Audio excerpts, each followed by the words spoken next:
Bonjour et bienvenue à cette présentation de publication de site web à l'aide de l'application Microsoft Office SharePoint Designer dans sa version 2007.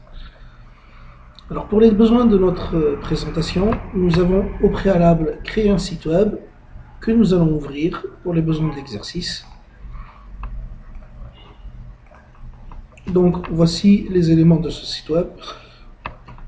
Il dispose d'une feuille de démarrage qui est la feuille default et d'autres feuilles qui sont liées les unes entre les autres. Alors pour pouvoir publier notre site web, nous avons utilisé un hébergeur qui s'appelle tuxdz.com et nous allons suivre donc la procédure indiquée par cet hébergeur pour pouvoir déplacer nos fichiers vers ce qu'on appelle le site web distant. Donc pour ce faire, nous allons cliquer ici sur site web distant. Cette commande est aussi accessible à partir du menu site et site web distant. Et nous allons commencer par donner les propriétés du site web distant. Pour ça, nous cliquons sur le bouton ici. Alors, le protocole qui nous a été recommandé est le protocole FTP. Et l'adresse ou le serveur FTP est ftp://tuxdz.com. Le répertoire dans lequel nous allons publier nos documents et le répertoire TW, en fait, c'est le répertoire racine. Enfin, c'est le répertoire qui est accessible par défaut à tous les internautes. Et donc, puisque nous voulons que les internautes accèdent justement à nos fichiers, on va les mettre dans ce répertoire. Donc, je vais cliquer sur le bouton OK. À ce moment-là, on va me demander de m'authentifier. Donc, je fais. Voilà, désolé, c'était une erreur du nom d'utilisateur. Voilà, donc très bien. Voilà.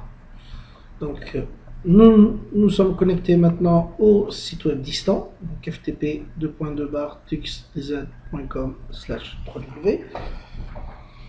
Donc voici la liste des documents que nous allons décider d'envoyer. Là, donc je vais sélectionner tous les documents et lui demander de les transférer, donc de les publier sur le site web. Donc voici une copie est faite instant. Voilà, après quelques instants, la publication est terminée. En fait, la publication n'est rien d'autre que copier les fichiers du site web local vers le site web distant. Donc il ne reste plus qu'à tester si le transfert s'est bien fait. Alors vous avez bien sûr la possibilité d'afficher le journal de publication. Voilà. Donc je vais venir maintenant fermer donc, mon application et vérifier si le site web est bien passé. Donc je lance Internet Explorer et je vais venir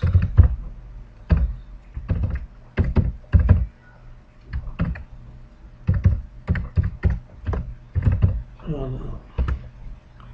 Et voilà, mon site web a été hébergé. C'était un simple exemple pour la création de menus. Et donc voilà, c'est tout à fait OK. C'est très bien passé.